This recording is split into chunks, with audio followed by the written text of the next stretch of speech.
Welcome to the New Orleans Humanist Perspective, presented by the New Orleans Secular Humanist Association, following our few principles of humanism. We're committed to the use of science and reason for understanding the universe and for solving human problems. We're skeptical of untested claims of knowledge, but we're open to new ideas. We are concerned with securing justice and fairness in society and in ending intolerance and discrimination. We are committed to the total separation of religion and government. We affirm humanism as a realistic alternative to the theologies of despair and the ideologies of violence. We reject the concept of an afterlife and believe in living a full and rewarding life here and now. We value and respect each individual's right to judge and lead their lives according to their own position, as long as it's respectful of other people, living in a free society. We hope you enjoy today's program and others in the weeks to follow. Hello, thanks for being with us again. Those of you who have watched our show know that I am Harry Greenberger, the president of New Orleans Secular Humanist Association. And today we have some very interesting guests who are with the Center for Ethical Living and Social Justice Renewal. And so with us today we have Marianne Godshall, who's the board president, and Quo Vadis Bro, who is the executive director. And I welcome you to our program and thank you for being here. And I would just at the outset like to read what your web page says is your mission statement. It goes like this: the Center for Ethical Living and Social Justice Renewal is a catalyst in the New Orleans and Gulf Coast region for nurturing a sustainable, equitable, and inclusive community by promoting social, racial, and economic justice. And I would like to say that for our organization, the New Orleans Secular Humanist Association, we could easily incorporate your mission statement into ours because we agree with with your mission. And so now why don't you tell our audience what all that means? Either one of you who wants to start off. Would you like to start, Quo Vadis? I'm so glad you're here, Marianne, because you were a part of the group that chose the name and chose the original mission statement. And so it would be wonderful to have you speak to that. Well, I can say a little bit about our history, first of all. We, like many organizations, came out of Katrina. There are 3 Unitarian churches in the area, and after Katrina, all 3 were almost totally destroyed in one way or another and lost membership, and that's a common story. So the 3 members, members of the 3 congregations got together to see what we could do to help each other, to support each other, and to try to survive still as 3 separate churches. And out of that came a group called the Greater New Orleans Unitarian Universalists, the GNOUU group. And GNOUU then created the Center for Ethical Living and Social Justice Renewal. And the way that name came about is we were doing one of these sort of brainstorming where you just throw out all kinds of ideas, no matter how crazy, nobody else could judge your idea. And I threw out that we would create a Center for Ethical Living. And another person who was on that same group said, we will create a Center for Social Justice Renewal. And so those 2 names got combined. Mm-hmm. And we've actually managed to create a breathing, living organization that we think is doing some good in this area. And as you know, that's our mission statement. And all right, now give us some idea of some of the specific activities that you're involved in. I would say that and I'm going to turn it over to Quo Vadis for the details, but that our largest effort is we encourage volunteers groups to come from around the country to stay at our location and we can house up to 54 people. And then we have community partners in the city and around the area, but basically in the city, where our volunteers go and can help rebuild in one way or another and create a community with that volunteer group and the people here in the city. And these volunteer groups originally were mostly Unitarian Universalists from different churches, but we've expanded now and have many other. We have university groups and service groups and Jewish groups that come. So our message, the way we do it, which is a very structured thing, has certainly, that message has resonated, and that model has resonated, and people have come, and groups have come over and over again. They say it transforms their lives. Since you mentioned your partner organizations, I found this list very impressive, and I'd just like to read the names of the people who are partners with your organization, which spans a number of different philosophies. A Community Voice, All Congregations Together, Animal Rescue New Orleans, Bayou Rebirth, Beacon of Hope, the City of New Orleans, Common Ground, Craig Cultural Center, Edible Schoolyard, GNOUU, which you mentioned, Green Light New Orleans, Growing Home, Habitat for Humanity, Holly Grove Market and Farm, Lower Nine Organization, Neighborhood Housing Services, NENA, which has a long name, New Orleans Food and Farm Network, Our School at Blair Grocery. Well, how do you then work collaboratively with many of these groups? We inherited the core group from an earlier effort by the Unitarian Universalist Service Committee. And the pairing has been dynamic, and we've grown our list and changed our list over the several years we've been in operation. But we really try to maintain active partnership with about 20 or more community groups that are engaged in various aspects of recovery. Now, when these people come in who, since Katrina, who want to assist in our renewal, and as you say, you can house them at the First Unitarian Church on Claiborne and Jefferson, and then you match them with some of these groups that I just mentioned who have some project underway. What are some of those projects? They vary. And we, in the early days, were very involved in gutting and then rebuilding. There is less opportunity at this point because most of the volunteers who come are unskilled, but they really want to come and feel that they're contributing something to this recovery. So we began to shift and to look at recovery more holistically, look at it as community redevelopment and community rebuilding. We will send people out to work in several community gardens, not all of which are listed on that particular list of partners. We'll send them out to work with the Animal Rescue Group because that group in particular worked post-Katrina to rescue so many of the animals and is a no-kill rescue center. Now, when you say rescue animals, these are ones that sort of just got, their owners may have left the city and never came back or couldn't find them, and then what do? You take them to an animal shelter, or you try to find homes for them? What does that group do? The group has a shelter that's primarily volunteer run. They need so much praise and credit and support for what they're doing.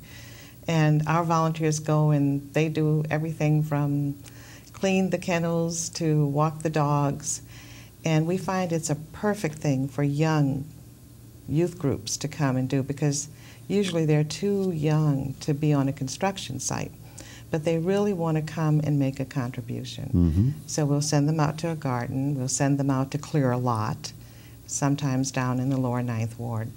And I think most people are aware of the need for lot clearing, because there are liens being placed on properties, and the homeowners who cannot be here in the city at this point are in danger of losing their property. And it's the neighbors who are concerned with the growing weeds and snakes and whatever else. It's not just the Ninth Ward either. It's in all many over the other city. parts of the city. Well, what are some of the other things that you send these visitors out to do? We will send them out to work in the wetlands, doing some reseeding and digging up invasive species. And they come in pretty tired from that work. I would think so. Now, this is with one of your partner organizations? They've gone out with Bayou Rebirth. You read that name, or out to the Barataria Preserve. And what do they take them out in swamp boats, or what do they do? Tell me more about that. Sometimes they may be rebuilding, replanting in an area like that, but sometimes it's really just a marginal area of a neighborhood that's lost a lot of foliage, and they're doing a lot of reseeding. And sometimes they're working in a greenhouse, preparing plants for replanting. All right. Now, in my neighborhood, which is affluent enough that we could all afford to buy our own trees, a group offered to come and plant trees in our neighborhood. And our neighborhood organization had us sign a form if we wanted them and which trees we wanted. And I didn't really know where all this was coming from, but when the day came, and this was all very well arranged and handled. I knew which day they were going to be there, and they came and dug the holes for 3 trees that I requested. And I talked with the young people who were doing it. I thought they were New Orleanians. They were from out of town. These are people whom you provided for that. They may not have been our volunteers. The wonderful thing about what's happened here post-disaster is there's been an enormous response. So there are people coming from all over the country, and they're working with many local groups who are still engaged in doing this recovery work. There's been, throughout this effort, just an enormous response from churches across the country. Yes, so you may have seen one or another faith group or a service group. So a lot of college students are coming down because they have service hour requirements as a part of their curriculum. Other people come just because they are really devoted to this recovery. We have some volunteers we're expecting in April, and it'll be a 13th or 14th trip for some of them. Wow. They come twice a year. No. They come twice a year. So are you saying that we have not yet completed our recovery? We have not completed this recovery. It's got to be a long-term effort. And the nature of the recovery will shift as it has. As I said, we were looking at gutting properties just to see if they could be salvaged in the early stages. And then we were remediating, trying to make sure those buildings would be viable. And then we were rebuilding. And as we moved along those recovery stages, what volunteers could actually do changed. Now, looking back at your mission statement, and the word in here is equitable and inclusive community. What does that word inclusive, what does it mean? Well, I think it means that we will help whoever we can help, no matter what their situation is, financial, religion, race. We will do what we can to help them. We're diverse and inclusive. You're non-discriminatory. Absolutely. All right. Now, the other thing that I'm looking at, which I'm not sure that we have gotten into, is the rest of this statement, which says, by promoting social, racial, and economic justice. How are you going about doing that? When our volunteers come, they participate in what I call 4-tier programming. We lodge them. We feed them. Sometimes they're very happy about New Orleans food. We educate them. We actually have a parallel curriculum with our program, and then we send them out to work with our partners. We think talking to people before they enter our community is important. Ours is a very diverse community. with a long history of struggle and interactions that maybe need some clarifying before someone would enter the community. So we have a dialogue that's a part of a 3-tier effort in one day, and it's called New Orleans Now, Race, Culture, and Rebuilding. And you have someone who conducts that session? We have trained facilitators who come in and conduct this discussion with the volunteers. It's preceded by an orientation, and we cover quickly, but I think efficiently, some of the history of the city and some of the cultural developments and the response to this disaster, and it becomes very topical because we look at where we are now in this recovery. Now, when you mentioned that you house and feed these people up to 40 or so, up to 54. Up to 54. How is that funded? Oh, I'm so glad you asked. We are always looking for funds and are fortunate in that we have a revenue stream, but it doesn't meet our expenses. As most nonprofits, we are always looking for sponsorship, for funding. But the revenue stream from the lodging fees, the lodging donations, actually covers about 50 to 60% of our operating cost. Now, aside from that particular aspect, you must have other expenses too, don't you, as an organization? Are you, I assume that you are a nonprofit tax-exempt group, am I correct? Yes. And so you welcome, and I don't know, maybe you solicit contributions. How is that going? It could always go better.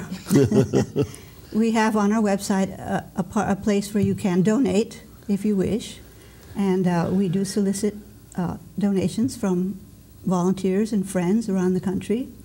We have fundraisers. In fact, we are having one for Valentine's Day, and we're learning how to do this better and better. We also submit grants. We're always looking for grants that would fit with our mission and program, and are writing grants to supplement our income. But we would always welcome donations, and the donations are tax exempt, of course. Now, you mentioned it. Now, let's say it may be twice slowly your website address so people can go in and learn more about you. Well, it's www.celsjr.org. No. So it's the initials of our name. All right. Now, just say it again because someone may have a pen in hand. Okay. www.celsjr.org. All right. And that's where they would learn what you're doing and the information which I gathered, like your Exactly. partners and yes, they can go there and they can actually apply to bring a group down for a service trip. And sometimes individuals will ask to come, and they are encouraged, of course, to do that. I think in a way we would prefer groups because then it's a little easier to place them in different organizations. And we're a very lean organization, and if you think about how you house and get meaningful work for up to 800 people who come here over an entire year, it's a huge amount of work. To make sure that when a group of 30 or 40 comes, that you can farm them out to one of our partners, and sometimes more than one partner, to give them meaningful work and to actually help that organization. And we have a small staff, and we count on our board to help, our volunteers to help. Our Quo Vadis is an absolute master at making connections. She has some programs, with the Tulane and Loyola But you studies group. two as executives, that's where you get paid the big bucks, right? Yeah, I get a whole lot. I get 0.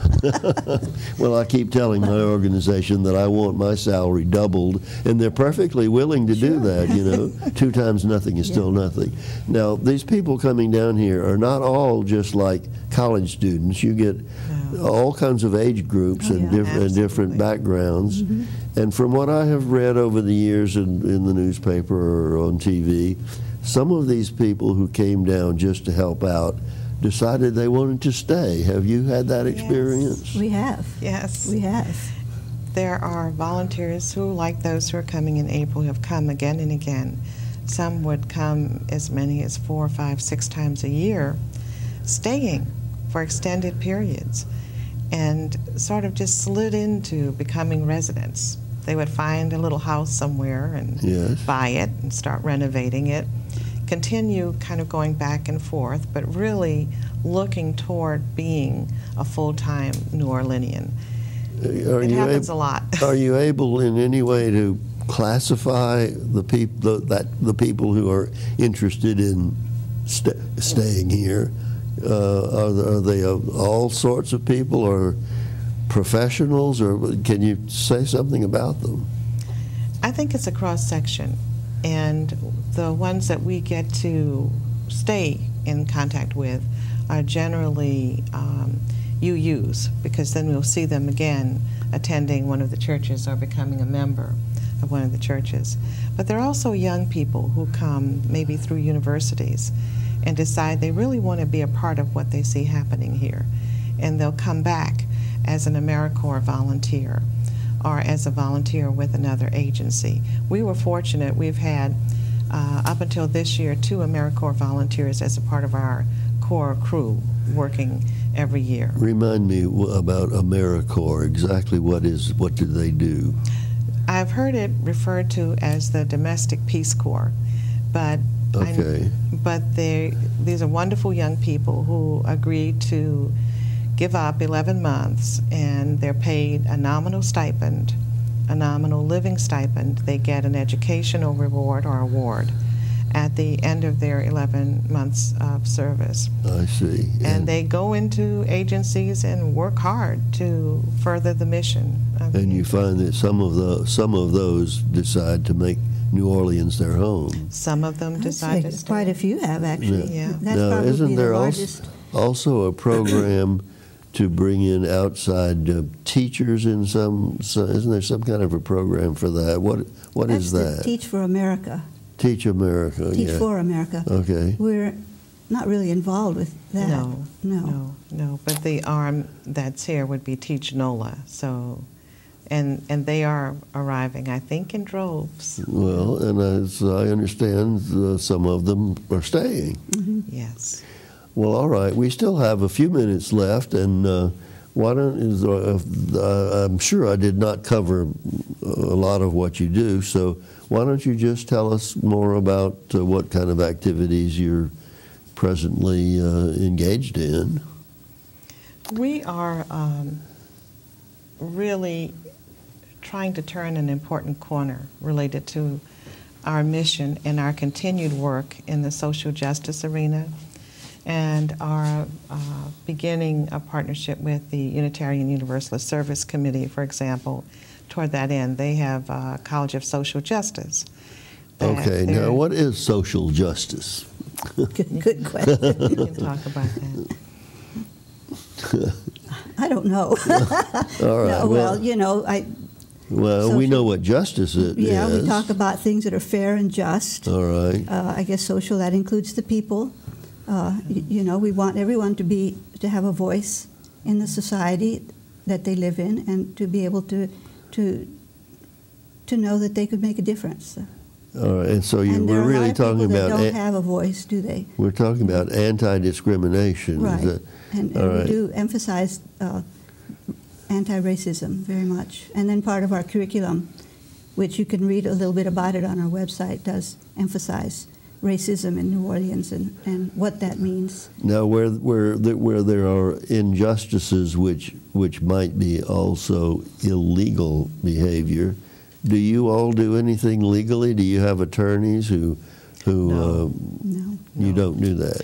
No. That's just it's the kind of thing that the ACLU might be involved in, Right. because they're concerned with justice as well. Yeah. All right. Well, tell me a couple more things while we still have some time.